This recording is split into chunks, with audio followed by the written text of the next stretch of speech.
या फिर आप कहीं पे भी असेंबली करोगे, पता लगा पार्लियामेंट में आप जा रहे हो, राष्ट्रपति भवन में हम असेंबली करेंगे, भाई ऐसे असेंबली कर सकते हो क्या? नहीं कर सकते हो, right? You can form associations, लेकिन क्या टेररिस्ट ऑर्गेनाइजेशन फॉर्म कर सकते हो? नहीं कर सकते हो, right? There are certain what reasonable restrictions. समझ में आया क्या बोल रहा हूं मैं? Now what are these reasonable restrictions? कौन से ग्राउंड के ऊपर होता है? These reasonable restrictions are on specific grounds. वो ग्राउंड्स को एक बार जान लो, most of these grounds are applicable to all the rights. एक बार वो ग्राउंड्स पर जान लोगे तो it is applicable to most of the fundamental rights. Grounds में मोस्टली क्या होता है? इट शुड बी दी सूजी याद है जी, सबको? सूजी याद है जी। ऐसे क्या था? सोवरेनिटी। यू से क्या था? Unity, security and integrity. तो this should not be what, ये हैम्पर नहीं होना चाहिए। हमारा सिक्योरिटी, हमारा इंटीग्रिटी, हमारा sovereignty should not be affected by these rights. सूजी याद रखना। सूजी के बाद ये लिखो कोड, मेरी फ्रेंड सूजी ने इंडिसेंट कपड़े पहने।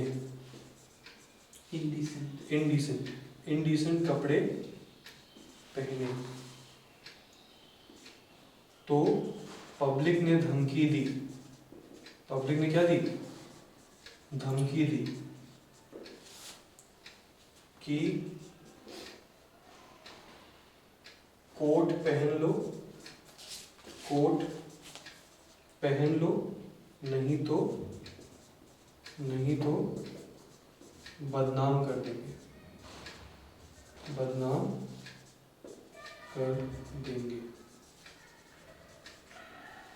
समझ में आ रहा है कोड? मेरी फ्रेंड सूजी ने इंडिसेंट कपड़े पहने तो पब्लिक ने धमकी दी कि कोट पहन लो नहीं तो बदनाम कर देंगे। क्लियर है? अब मैं एक बार बता देता हूँ फटाफट क्या क्या है ये इंडिसेंट। सबसे पहले फ्रेंड जो है, हमेशा ध्यान रखना कि फ्रेंडली रिलेशंस खराब अगर आप करोगे तो that is not allowed. Friendly relations with whom? With your foreign states. समझ में आया? आप freedom of speech and expression के लिए कुछ भी नहीं बोल सकते हो। अगर आपके फ्रेंडली रिलेशंस खराब हो रहे हैं with the foreign states, then it is not allowed. वो रीजनेबल रिस्ट्रिक्शन है। क्लियर है? ओके। सूजी याद है? ऊपर हम लोगों ने देख लिया, sovereignty, unity, security and integrity should not be hampered. Then indecent से क्या होगा?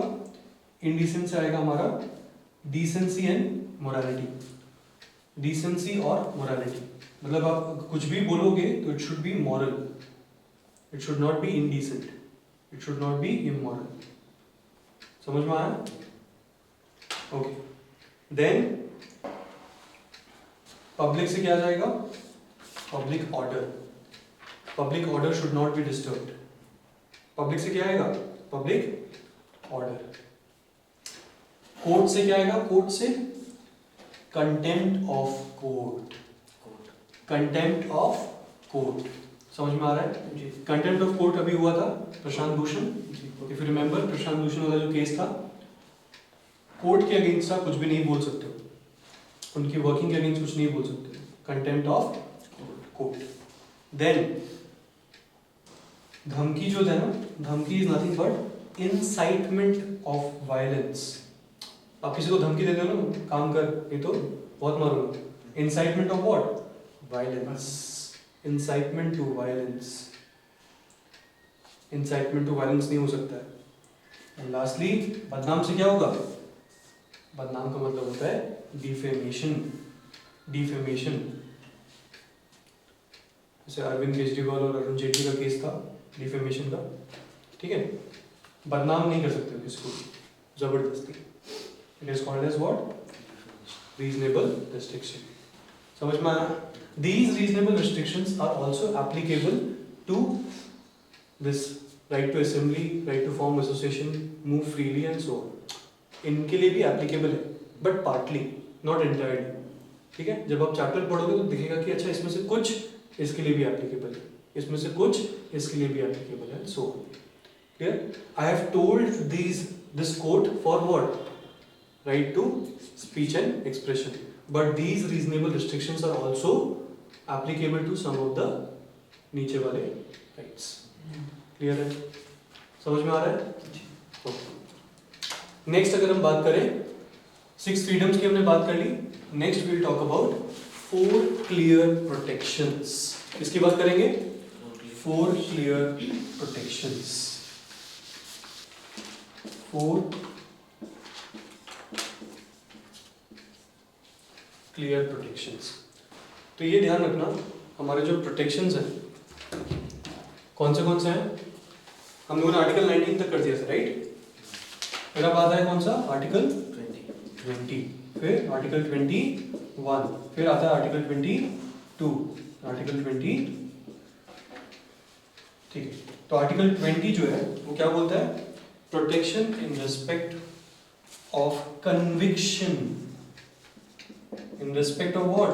Conviction of offences. Protection in respect of conviction of offences. Conviction मतलब किसी को सजा मिलेगी, ठीक है, किसी को सजा मिलेगी। Conviction of offences, this is article 20। याद रखना, कन्विक्शन का जो सी है दैट इज क्लियर का सी। क्लियर है? ये चीज में हमेशा कंफ्यूजन होगा, बताऊंगा कब पे। आर्टिकल 21, आई थिंक इसमें कोई डाउट ही नहीं होना चाहिए। आर्टिकल 21 सबको क्लियर है? This is what? Life and liberty, protection of life and liberty. It's a very very important article, article 21। आप अपने एग्जामिनेशन में ये कोट करते हो बहुत सारी जगह पे, it's very wide. Protection of life and liberty, life and personal liberty. इसी में there is a sub article, article 21A, and article 21A deals with what? It deals with right to education. It deals with right to education. And it was added by which Constitutional Amendment Act? Right to education. 86th Constitutional Amendment Act. Right to education. जिसमें बोला था क्या? 6 to 14 age group में जितने भी बच्चे हैं उनकी एजुकेशन क्या होगी? फ्री एंड कंपल्सरी होगी। Free and compulsory, 6 to 14 years of age group. यहां तक क्लियर है? ओके। आर्टिकल 22, आर्टिकल 22 क्या बोलता है? Protection against arrest, protection against arrest. तो ये 21A जो है ना, दिस इज योर ई, समझ में आया? E for education, 21A। Okay, next आता है आपका आर्टिकल 22। आर्टिकल 22 क्या बोलता है? Protection against arrest and detention, protection against arrest and detention, detention in certain cases, in certain cases. ठीक है, क्लियर है यहां तक? यहां पता कंफ्यूजन क्या होता है? दिस आर्टिकल 20 एंड आर्टिकल 22 इतने क्लोज है ना, ये भी ऑफेंसेस से डील कर रहा है और ये भी अरेस्ट एंड डिटेंशन की बात कर रहा है। तो यू विल गेट कंफ्यूज्ड कि कन्विक्शन ऑफ ऑफेंस कौन सा है और प्रोटेक्शन ऑफ अरेस्ट कौन सा है। इसका थोड़ा ध्यान रखिए, ठीक है? This article 22 and article 20 are very confusing. If you remember clear, अब याद रह जाएगा कि सी पहले आएगा, कन्विक्शन पहले आएगा एंड अरेस्ट बाद में आएगा। ए इज फॉर व्हाट? अरेस्ट। ये किसके लिए? अरेस्ट के लिए। अंडरस्टूड? क्लियर है ma'am? Okay. 4 clear protections, protections. अब किसकी बात करेंगे हम लोग? दिस प्रोटेक्शन, ये प्रोटेक्शन बात कर ली हमने। नेक्स्ट आता है आपका exploitation, right against exploitation. Very important, UPSC ने पूछ लिया है ये वाला कि राइट अगेंस्ट एक्सप्लॉयटेशन में कौन से आर्टिकल आते हैं। इसके अंदर 2 आर्टिकल आते हैं हमारे, that is article 23 and article 20, article 23 and article 24। Right against exploitation में 2 आर्टिकल्स आते हैं, जिसमें article 23 talks about what? It talks about prohibition of traffic. किसकी बात करता है? Prohibition of traffic in human beings and forced labour. Prohibition of traffic in human beings and forced labor. समझ में आया? forced labor नहीं करा सकते, as well as trafficking of human beings नहीं हो सकता. Specifically women और children का होता है, इसलिए ये women and children की आता है. Trafficking mainly किसका होता है? women and children का होता है. Clear है? Okay. Understood? Article 23. And Article 24 क्या बोलता है? Article 24 talks about prohibition of employment. Prohibition of employment of children in factories. Of children in factories. मतलब चाइल्ड लेबर के ऊपर है. समझ में आया? Employment of children in factories. बढ़िया. Clear? Child labour. Article 24. बहुत बढ़िया. यहाँ तक क्लियर है सबको? ठीक है. नेक्स्ट आते हैं हमारे कॉन एंड मैन के पास. किसके पास आएंगे हम लोग? कॉन एंड मैन के पास. तो हमारा जो कॉन है इसमें आएगा हमारा क्या? आर्टिकल 25. कौन सा आएगा? आर्टिकल 25. कैसे बताता हूँ? आर्टिकल 25 का जो लैंग्वेज है it talks about what? Article 25 का जो लैंग्वेज है it talks about freedom of conscience. Freedom of conscience. Conscience मतलब आपकी खुद की कॉन्शियंस. आप क्या सोचते हो? What is your belief? Freedom of conscience and free profession. And free profession. Profession, practice and propagation of any religion. एक तो फ्रीडम ऑफ कॉन्शियंस है, आपकी क्या सोच है उसके लिए पूरा फ्रीडम. क्लियर? दूसरा क्या है? प्रोफेशन. आप किस चीज को फॉलो करते हो? ठीक है. प्रोफेशन, प्रैक्टिस करते हो, डेली रिचुअल जो आप बनाते हो, एज वेल एज प्रोपोगेशन, जब आप उसको फैलाते हो. ये सुनो, देयर आर मॉन्क्स होते हैं, है ना? वो क्या करते हैं? प्रोपोगेट करते हैं अपने रिलीजन के बारे में, मैसेज प्रोपोगेट करते हैं. तो ये तीनों चीज में क्या है? There is freedom. There is freedom कि आप कर सकते हो. लेकिन दिस फ्रीडम में ध्यान रखना, conversion is not allowed. Conversion is not allowed. Right to convert anybody to any religion, to your religion is not allowed. But conscience, profess, practice and propagate allowed. समझ में आया? For example somebody converting anybody to Islam या फिर Christianity is not allowed. It is not allowed. It is against the fundamental right. लेकिन अगर कोई आदमी बोल रहा है, कोई प्रोफेस कर रहा है, मतलब सपोज करो मस्जिद में वो आवाज आती है, अजान की आवाज आती है, नहीं आती है? ये सुन लो, प्रैक्टिस कर रहा है, कोई नमाज पढ़ रहा है. देखा होगा आपने मुस्लिम लोगों को, जो उनका टाइम अगर हो गया है प्रेयर का तो वो प्रेयर फॉलो करते हैं पूरा. ये सुन लो, they practice their religion and propagate. उसके बारे में बताते हैं कि इस्लाम में ये चीज़ें हैं, या हिंदुइज्म में ये चीज़ें हैं, या फिर क्रिश्चियनिटी में ये चीज़ें हैं. क्लियर है? तो this is allowed but conversion is not allowed. Clear है? ये ध्यान रखना, कन्वर्जन इज नॉट अलाउड. और कॉन मैन से कॉन का क्या हो जाएगा? कॉन्शियंस. ठीक है? कॉन का क्या हो जाएगा? कॉन्शियंस. क्लियर है यहाँ तक? बहुत बढ़िया. मजा आ रहा है? सब क्लियर हो रहा है कि कर रही? आई होप आप लोग को याद रहे. मैन से क्या आएगा? आर्टिकल 26. आर्टिकल 26 क्या बोलता है? It talks about freedom to manage religious affairs. Freedom to manage religious affairs.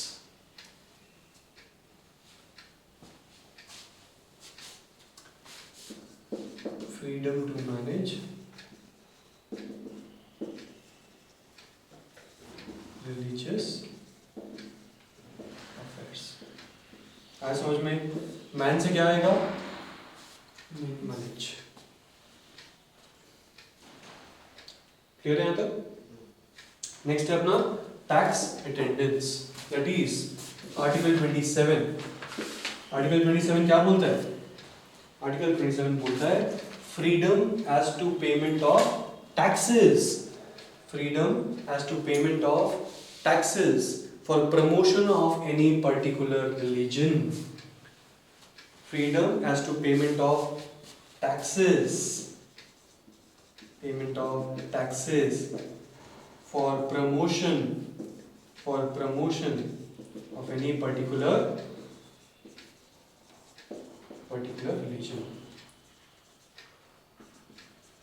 कोई भी गवर्नमेंट आपको फोर्स नहीं कर सकती है कि आपको पैसा देना पड़ेगा for propagation of any religion, but हाँ, if you want to give it by your own will power then it's alright. For example, Ram temple के लिए अभी कलेक्शन चल रहा है, यस और no? People from all over India have donated, even our president has also donated, ठीक है, that is allowed. लेकिन if anybody is forcing you कि कृषि कल्याण सेस के साथ साथ राम टेम्पल सेस भी लगेगा, दैट इज नॉट अलाउड। समझ में आया? This is not allowed, but अगर आप विलफुली डोनेट करते हो दैट इज अलाउड। क्लियर है? तो ये टैक्स से क्या जाएगा? Payment of taxes. And lastly attendance से क्या आएगा? आर्टिकल 28। आर्टिकल 28। आर्टिकल 28 क्या बोलता है? Freedom as to attendance at religious instruction. Freedom as to attendance at religious instruction or religious worship. Religious instruction or religious worship in certain educational institutions. In certain educational institutions. ठीक है? In certain educational institutions. अगर किसी school में जबरदस्ती कोई religion को propagate किया जा रहा है, then and if it is maintained and if it is running on the state finances, then you can deny to go to school. समझ में आया? अगर किसी स्कूल में जबरदस्ती किसी रिलीजन को प्रोपोगेट किया जा रहा है and it is maintained by state finances, then you can deny going to school. समझ में आ रहा है? They cannot force you to learn any religion if that institution is being maintained by whom? Is by the state. लेकिन अगर minority institution है जैसे मदरसा है, वहां पे स्टेट का कोई रोल नहीं है इतना। मदरसा में क्या होता है? इट इज ऑल कम्युनिटी चला रही है उसको, क्लियर है? वहां पे रिलीजियस इंस्ट्रक्शंस अलाउड है। अंडरस्टूड? ठीक है, आया समझ में? नहीं आया बोला? इधर मैम आया? ठीक है। देन आता है, क्या पढ़ा था हम लोगों ने? Destroying India's culture and education. तो कल्चर से कौन सा आएगा? Article 29, which talks about what? Protection of interest of minorities. Protection of interest of minorities. Protection of interest of minorities, जिसमें specifically protecting the language, script और culture की बात होती है। मिनॉरिटी क्या प्रोटेक्ट करनी है आपको? लैंग्वेज प्रोटेक्ट करना है, उनका स्क्रिप्ट प्रोटेक्ट करना है, और उनका कल्चर कंजर्व करना है। समझ में आया? So this is what the India destroying India's culture. And finally, education से क्या आएगा? Article 30. Article 30 क्या बोलता है? Article 30 बोलता है rights of minorities. Article 30 बोलता है rights of minorities to establish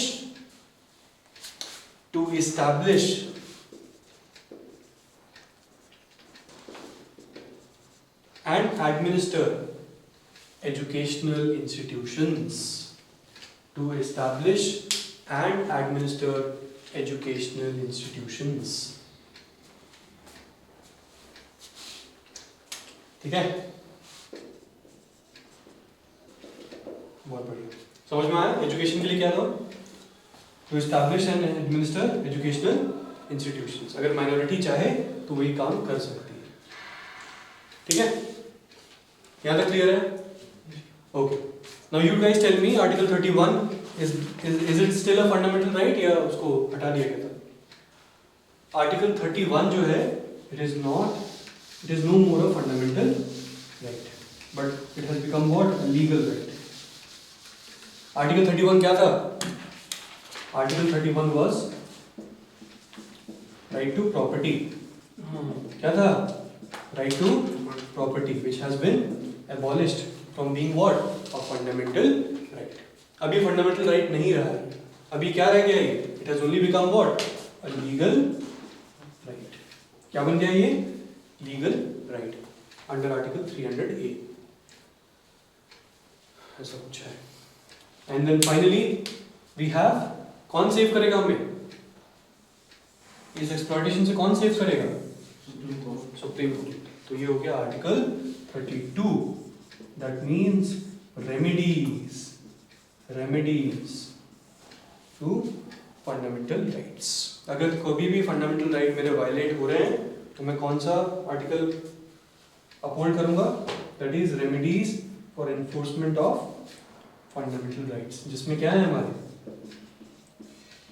Ritz. इसमें क्या है हमारे? Writs, WRITS, writs. आर्टिकल 32